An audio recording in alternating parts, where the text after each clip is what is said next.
At 6:47 in the morning on March 12, 1944, a soldier named Corporal James Jimmy Dalton was hiding in a muddy ditch outside Cassino, Italy. He watched a German armored scout car roll toward him at 15 miles per hour. He had no weapons that could stop tanks, no mines and no grenades.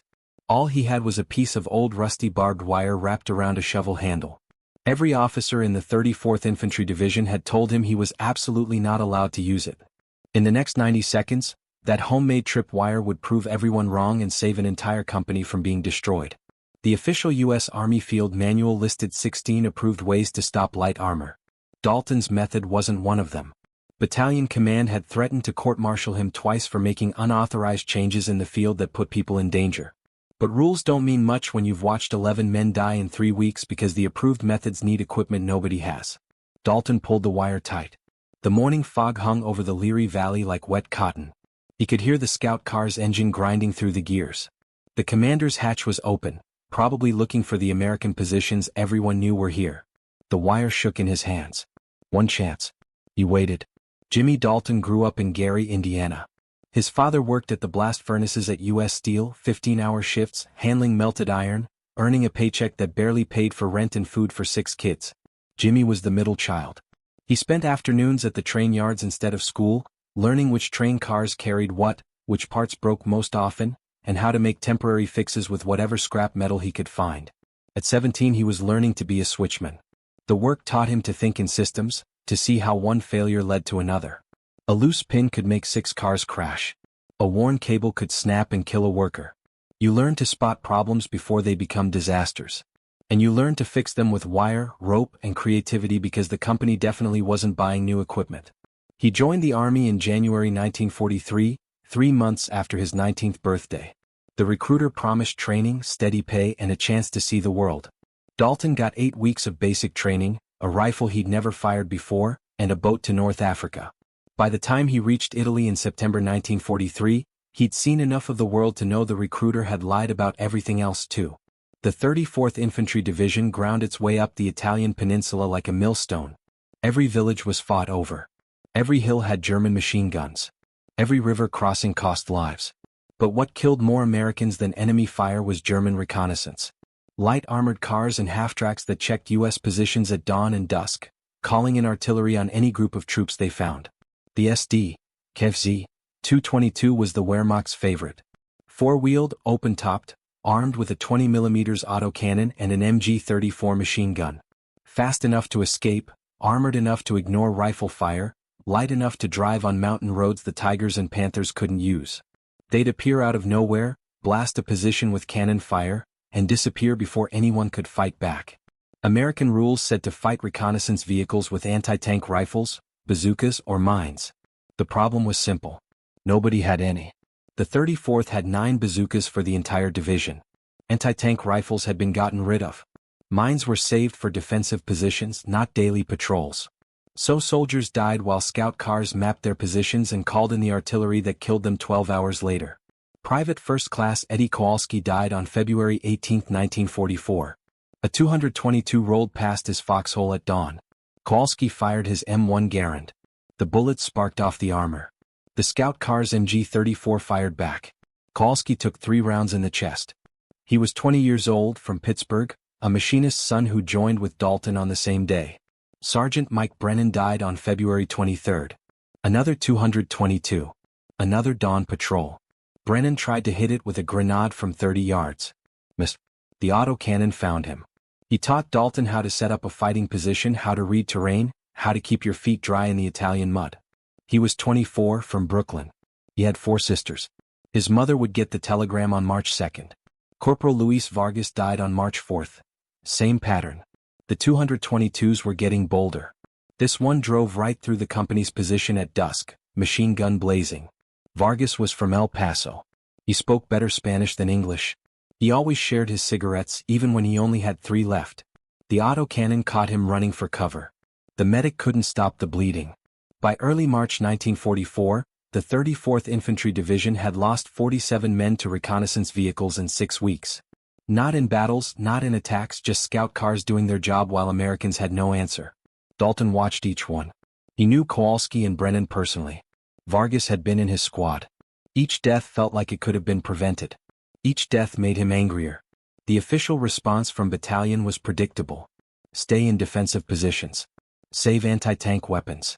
Wait for resupply. Captain Morrison held a meeting after Vargas died. 20 exhausted soldiers in a barn that smelled like gunpowder and wet wool. Higher command is aware of the reconnaissance problem, Morrison said. His uniform was cleaner than theirs. He'd arrived from division headquarters that morning. New bazooka shipments are expected within the month. Until then, stay disciplined and follow the rules. Dalton stood in the back. He'd been thinking about the problem for weeks. The Gary train yards had taught him that when you can't get new equipment, you make do with what you have. The scout cars always used the same roads. They moved fast but were predictable. And they had one weakness nobody was using: their wheels. Sir, Dalton said, what if we put wire across the roads low to the ground, tight enough to catch the axles? Morrison looked at him like he'd suggested using spitballs. Corporal, the field manual is very clear on approved ways to stop vehicles. Wire barriers are defensive measures that need specific positioning and support. They're not booby traps. But sir, if we... The answer is no. We're not setting random tripwires that could hurt our own men. Dismissed. Dalton said nothing, but he didn't forget. The scout cars kept coming. More men kept dying. The approved methods needed equipment they didn't have. The unapproved method needed wire, shovels, and a willingness to risk a court-martial. On the night of March 10, 1944, Dalton made his decision. Another 222 had killed 2 men that afternoon, Privates Chin and Harrison. Chin was a radio operator from San Francisco. Harrison was from Oklahoma, always talked about his farm. Both dead because a scout car rolled through at 4 p.m. and nobody could stop it. Dalton waited until midnight. The company was dug in along the Rapido River Valley, 2 miles south of Casino. German positions were visible on the ridgeline to the north. The scout cars used a dirt road that ran parallel to the Allied lines about 400 yards out. Predictable route, cover from trees, perfect for reconnaissance. He grabbed a coil of barbed wire from the supply dump. 30 feet, rusted but strong. He took 2 entrenching tools, the standard issue folding shovels every soldier carried, and he moved out alone. No permission, no backup, no witnesses. The March night was cold. Mud sucked at his boots. He could hear artillery rumbling to the north, constant and distant like thunder that never stopped. The road was empty, but that didn't mean it was safe. German patrols used it too. If they caught him out here, he was dead or captured. He found a spot where the road narrowed between 2 oak trees. Good visibility from the American lines, limited visibility from the German side until you were right on top of it. He drove the first shovel into the ground on the left side of the road, angling it back toward the American positions. The blade sank 6 inches into the mud. Not deep enough. He used a rock to hammer it deeper. 12 inches. Stable. The second shovel went in on the right side 18 feet across. He measured it by pacing. Then came the wire. He wrapped it around the first shovel's handle. 3 loops as tight as he could make it. His hands were covered with mud and rust. The wire cut into his palms. He could feel blood mixing with the cold. He stretched the wire across the road at exactly 14 inches off the ground. Not ankle height, not waist height, axle height for a light armored car. He'd measured a destroyed 222 2 weeks ago during a patrol. The front axle sat 13 to 15 inches depending on the weight. The wire had to catch it at speed without breaking. He wrapped the other end around the second shovel. 3 loops again. Then he tested the tension by pulling. The wire hummed. The shovels held. Too loose and it would snap. Too tight and it would break. He adjusted, tightened, tested again. The wire sang when he plucked it. The whole setup took 23 minutes. He sat in the ditch afterward, catching his breath, watching the road. If a patrol came now, he'd have to run. If an officer found out, court-martial. If it worked, maybe fewer men would die. That was the calculation. Simple math from the train yards. Risk versus reward. He buried the wire under a thin layer of mud. Not enough to weaken it, just enough to make it invisible in low light. The shovels were already rusted and dirty. They looked like abandoned equipment. Someone would have to be looking directly at them to notice, and by the time they did, it would be too late.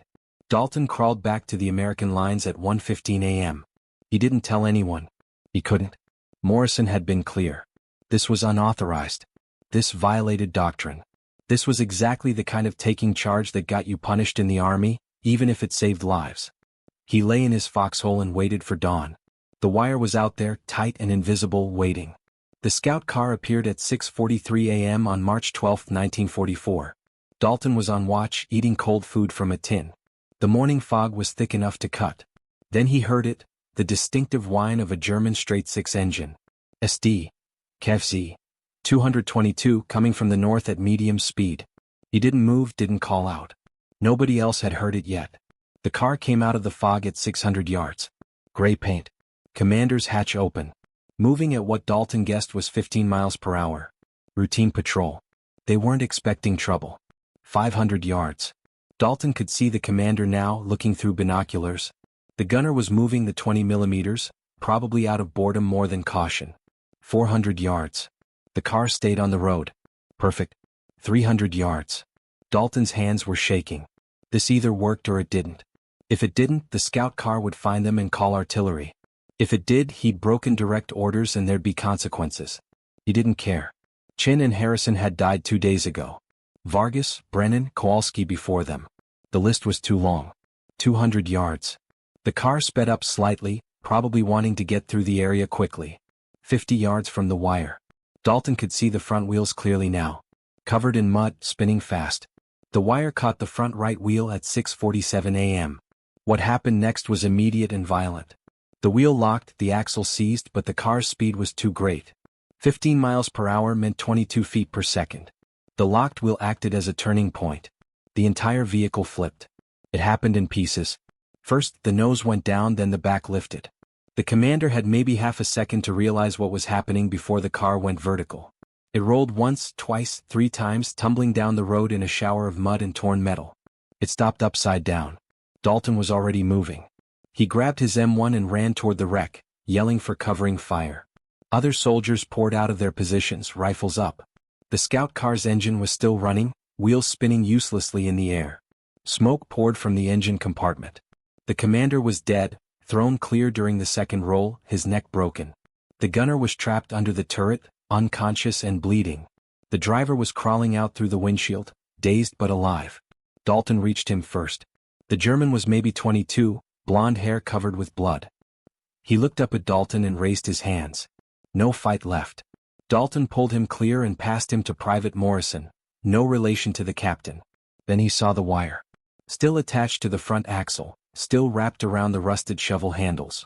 The shovels had been pulled out of the ground and dragged 20 feet. But the wire had held. Dalton unwrapped it quickly, coiled it up, and shoved it in his pack before anyone could see clearly what had stopped the car. Captain Morrison arrived 6 minutes later. He looked at the overturned scout car, then at Dalton. What happened? It flipped, sir. Must have hit something in the road. Morrison walked around the wreck. He was looking for mines, for bazooka damage, for something that made sense. He found nothing. The car was fine except for the roll damage. No holes, no blast marks, just one very destroyed scout car that had simply flipped. Corporal, scout cars don't just flip. Yes, sir. Morrison stared at him.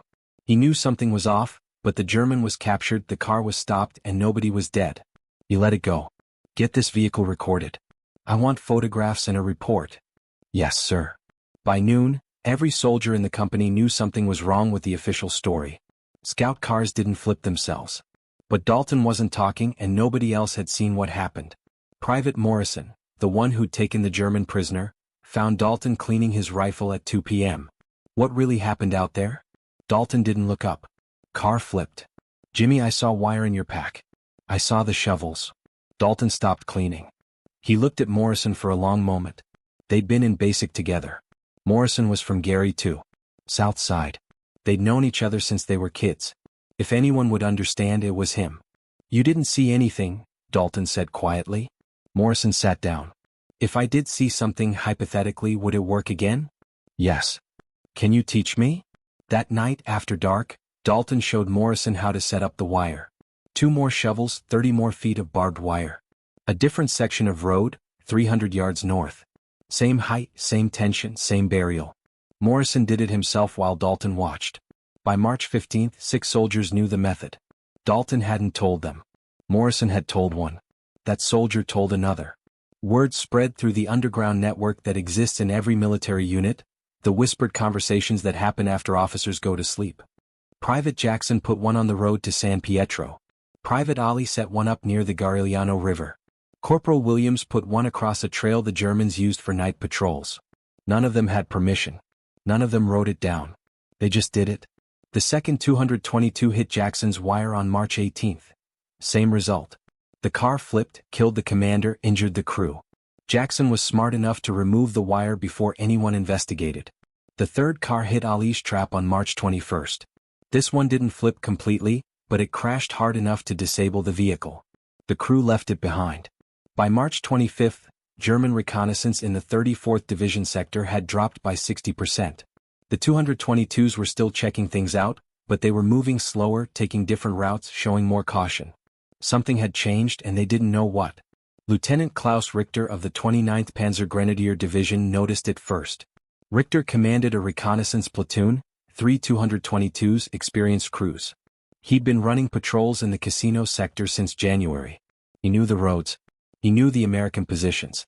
And he knew that in the past 2 weeks, 3 of his scout cars had been destroyed in ways that made no sense. On March 27, he looked at the wreckage of the latest loss personally. SD. KFZ. 222, number 237, flipped on the road to Savaro. Commander dead, gunner wounded. Driver said the car suddenly stopped at speed. Richter crawled under the wreckage. The front axle was bent but whole. No mine damage. No explosive remains. But there were marks on the wheel housing. Scrapes that suggested something had caught the axle at high speed. Something thin and strong. He found a piece of wire stuck in the wheel well. Rusted barbed wire. Standard issue. Could have been German or American, but the placement was on purpose. Someone had stretched it across the road at exactly the right height to catch a scout car's front axle. Richter reported his findings to Division Intelligence on March 29. The report was skeptical. Barbed wire wouldn't stop a light armored car. The weight and speed were too great. But Richter insisted. 3 cars destroyed, all the same pattern, all unexplained until you thought about wire. German intelligence questioned captured American soldiers. None of them knew anything about tripwires. Searches of dead U.S. soldiers found no written records of the method. It wasn't in their manuals. It wasn't in their training. But it was happening. By early April, German reconnaissance units operating around Casino had standing orders to look for wire obstacles before moving forward. Scout cars moved at half speed. Commanders got out to check suspicious areas. The careful approach cut their effectiveness by 40%. The Americans didn't know why the Germans had suddenly become careful, but they noticed the patrols were less frequent and less aggressive. Artillery strikes called in by reconnaissance dropped by half. Deaths from scout car attacks basically stopped. And still, officially, nobody knew about the tripwires. Captain Morrison figured it out on April 3, 1944. He was checking the company's defensive positions when he found Private Williams setting up a wire across a logging road. Same setup Dalton had used. 2 shovels, barbed wire at axle height. Williams froze when he saw the captain. Morrison looked at the wire, looked at Williams, walked over and tested the tension himself. "Where'd you learn this?" Williams said nothing. "That's an order, Private." "Corporal Dalton, sir." Morrison was quiet for a long moment. Then he took out his notebook and drew the setup. Measurements, angles, wire type. He asked Williams to show him the installation process while he watched. Took more notes. "How many have you set up?" "4, sir." "Results?" "1 hit. Scout car flipped. German crew captured." Morrison closed his notebook. "The field manual doesn't approve this method." "No, sir. I specifically ordered Dalton not to try homemade ways to stop vehicles." "Yes, sir." Morrison looked down the empty road. In the distance, artillery rumbled. The war was still happening. Men were still dying. And here was a method that worked, that needed no special equipment, that ordinary soldiers could do. That was saving lives. "Show me 2 more setups before dark. I want to see placement options for different terrain." Williams blinked. "Sir?" "That's an order, Private." By April 10th, Morrison had written down 17 separate wire installations across the company's sector. He talked to the soldiers who set them up, recorded the results, calculated the success rate. 87% of scout cars that hit the wires were disabled. 0 friendly casualties. Total cost, 30 feet of barbed wire and 2 shovels. Equipment already in the supply chain. He wrote a report, 3 pages, technical details, tactical recommendations, statistics. He sent it up to battalion on April 12th. The response came back on April 19th. Method unauthorized. Stop immediately. violates field manual rules about obstacle placement and fails to meet engineering safety standards. Morrison read the response twice. Then he filed it and did nothing. The tripwire stayed up, the death rate stayed down, and officially nothing was happening. The numbers told a story battalion couldn't ignore forever. In February 1944, before the tripwires, the 34th Infantry Division lost 47 men to reconnaissance vehicle attacks. In March, after the tripwire spread, they lost 12. In April they lost 3. Reconnaissance vehicle sightings in the division sector. February 147. March 89. April 34. Artillery strikes called in by German reconnaissance. February 203. March 127. April 58. Someone in division staff noticed. Colonel Anderson, the division intelligence officer, pulled the casualty reports and spotted the pattern. He sent investigators to the front lines in late April. They found the tripwires within 2 days. Anderson's response was practical. He couldn't officially approve a method that broke the rules, but he couldn't ignore results. His compromise was to do nothing. No orders to stop, no orders to continue, just a memo that went nowhere and looking the other way. In May 1944, the 34th Infantry Division was pulled off the line for rest and refit. Dalton's company was sent to a rear area near Naples. Real beds, hot food, no scout cars. On May 23, Dalton was called to division headquarters. He reported in his cleanest uniform, which still looked like it had been through a war. Colonel Anderson met him in a tent office. "Corporal Dalton, I've read the reports about your wire method." "Sir, I'm not here to punish you. I'm here to ask you to train others." Dalton didn't expect that. Anderson explained, the 36th Infantry Division was taking over the 34th's sector. They needed to know how to deal with reconnaissance. The official anti-tank school was 3 weeks long and needed equipment the Army didn't have.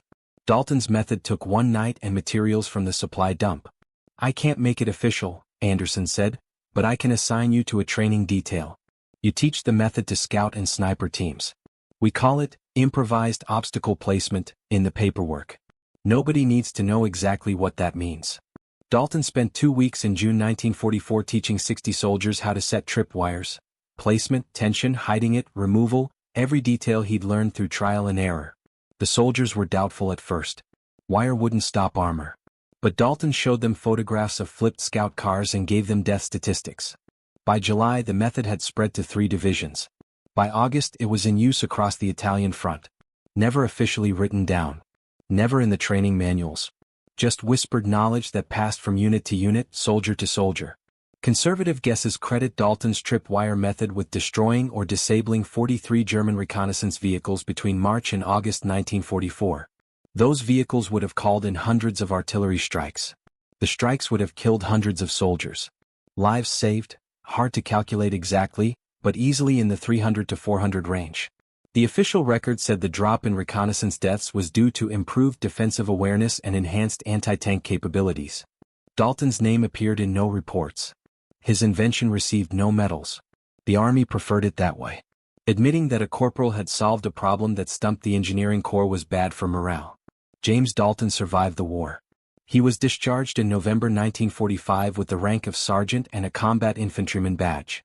No medals for the tripwires, no recognition beyond what his fellow soldiers gave him, which was all he wanted anyway. He went back to Gary, Indiana. U.S. Steel hired him as a switchman in January 1946. Same train yards he'd worked before the war. Same parts and cables. He married a woman named Dorothy from East Chicago. They had 3 kids. He never talked much about Italy. When asked, he'd say he did his job and came home. Once a year, on March 12th, he'd get phone calls from Morrison, Williams, and Jackson. They'd talk for a few minutes. Remember Chin and Brennan and Vargas? Remember the fog in the scout cars and the wire? In 1963, a military historian researching German reconnaissance losses in Italy found references to an unexplained increase in vehicle rollovers in early 1944. The pattern was specific to the Casino sector. The historian interviewed veterans and found Dalton through Morrison. Dalton agreed to one interview. He explained the method, provided dates and details, then asked that his name not be used in the publication. The historian respected that request. The article published in 1965 in the Journal of Military History said the invention came from unidentified NCOs in the 34th Infantry Division. James Dalton died in 1987 at age 63, heart attack in his living room. His obituary in the Gary Post-Tribune said he served in World War II and worked 41 years for U.S. Steel. It didn't mention tripwires, scout cars, or lives saved. Dorothy knew he'd done something important in Italy but never knew exactly what. The method itself lived longer than the man. After the war, analysis by Army engineers proved the idea worked. Wire obstacles at axle height were added to official rules in 1949 as an approved method for disabling light reconnaissance vehicles. The training manual credited field observations from the Italian campaign. Modern military forces still teach versions of the technique. IED countermeasures include wire-based vehicle traps. The basic idea hasn't changed. Sometimes the simplest solution is the best one. And sometimes soldiers in the mud know more than officers in headquarters. That's how new ideas actually happen in war. Not through committees reviewing proposals and engineers running calculations. Through corporals who can't watch their friends die anymore. Through switchmen who learned to solve problems with wire and shovels because nobody was going to give them anything better. Through men who risked punishment to save lives and never asked for credit. The wire is still taught. The method is still used. But the man who invented it went back to the train yards and never told anyone. Sometimes that's exactly right. If you found this story interesting, please like this video. Subscribe to stay connected with these untold stories. Leave a comment telling us where you're watching from. Thank you for keeping these stories alive.